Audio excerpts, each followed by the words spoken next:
सवाल है कि क्या देश के प्रधानमंत्री नरेंद्र मोदी और अमित शाह जी खुद ग्वालियर हाईकोर्ट में मूर्ति लगाएंगे।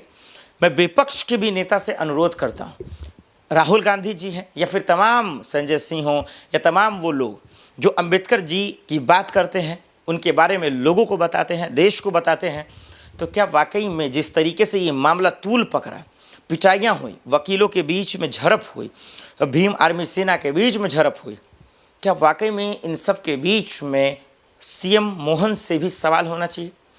क्या मध्य प्रदेश के मुख्यमंत्री से सवाल होना चाहिए? और इसलिए क्योंकि आप लोग इसका फैसला नहीं करते हैं तो ये माना जाएगा कि आप वाकई में अंबेडकर जी पर भी राजनीति कर रहे हैं, संविधान पर राजनीति कर रहे हैं, लोकतंत्र पर राजनीति कर रहे हैं। आप एक तरफ अंबेडकर जी को तो मानते हैं, उनकी पूजा तो करते हैं, लेकिन दूसरी तरफ उनका विरोध नहीं, खुल्लम खुल्ला विरोध कर रहे हैं। जो ग्वालियर हाईकोर्ट में हो रहा है उसे साफ पता चल रहा है। अगर ऐसा नहीं है, बीजेपी हाईकमान ऐसा नहीं सोच रहा है, तो इन वकीलों पर, जो मनुवादी वकील हैं, इन पर एक्शन ले, इनका लाइसेंस रद्द करें। ग्वालियर हाई कोर्ट में जो लोग अंबेडकर की मूर्ति नहीं लगने देना चाह रहे हैं उन सबको जेल में डालें, सलाखों के पीछे डालें। और जो पर्दे के पीछे हैं, जो कैमरे पे नहीं आ पा रहे हैं, जो पर्दे के पीछे रहकर सियासत कर रहे हैं अंबेडकर जी की मूर्ति पर, जो ग्वालियर में नहीं लगने दे रहे, उनका इलाज होना चाहिए। उनका जो है कहीं ना कहीं बेहतर तरीके से इलाज होना चाहिए। लाइसेंस रद्द करें। वहाँ के बार एसोसिएशन का भी यही कहना है कि भाई साहब क्यों लगना चाहिए, वो भी विरोध कर रहे हैं, तो उन महोदय का भी इलाज करें।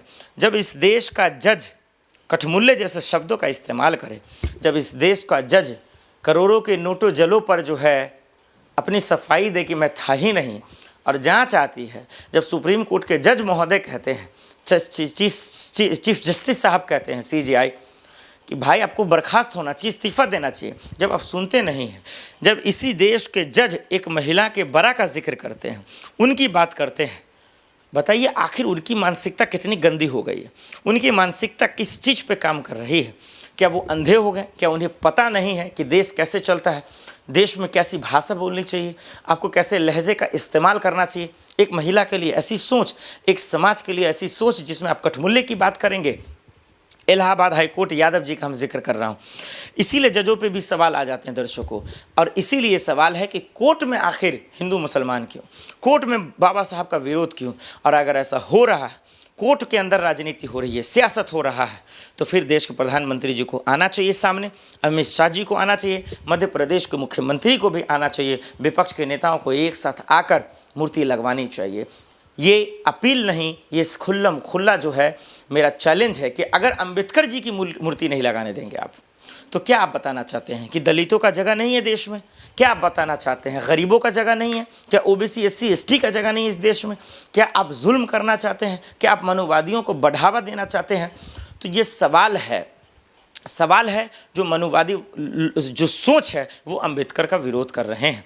यहाँ पे संविधान का विरोध, लोकतंत्र का विरोध, अंबेडकर जी और गांधी जी का विरोध किसी भी सूरत में नहीं होना चाहिए, नहीं होना चाहिए, नहीं होना चाहिए। हम अमित शाह जी, मोदी जी, अमित शाह जी ने पार्लियामेंट के अंदर कहा था कि ये विपक्ष वाले अंबेडकर अंबेडकर अंबेडकर कहते तो हैं, इनको फैशन बना लिया। अगर जितना अंबेडकर का नाम जप ले लेते तो स्वर्ग में चले जाते। आपने देखा था कितना हंगामा हुआ, अमित शाह जी ने भी इस्तीफा नहीं दिया। इस्तीफे की बात हुई, वो मल्लिकार्जुन खड़गे साहब का मजाक उड़ा दिए कि वो सपना देख रहे हैं मेरा इस्तीफा ले लेंगे। भाई आपकी सरकार है, आपका सत्ता है, आपका ताकत है, आपका पावर है, किसी को भी जेल में ठूस देंगे, किसी पे भी एक्शन ले लेंगे, लेकिन संविधान को नहीं बर्बाद कर पाएंगे, अंबेडकर जी को बर्बाद नहीं कर पाएंगे। जो आपकी मंशा है वो मुकम्मल हम और देश का दलित और देश का जो गांधी जी अंबेडकर जी को मानता है वो आपके मंसूबे को कामयाब नहीं होने देगा। ग्वालियर हाईकोर्ट में मूर्ति लग के रहेगी, चाहे मोदी जी अमित शाह जी लगाए या विपक्ष या फिर कोर्ट के आदेश पर प्रशासन लगाए। ये मेरी अपील है।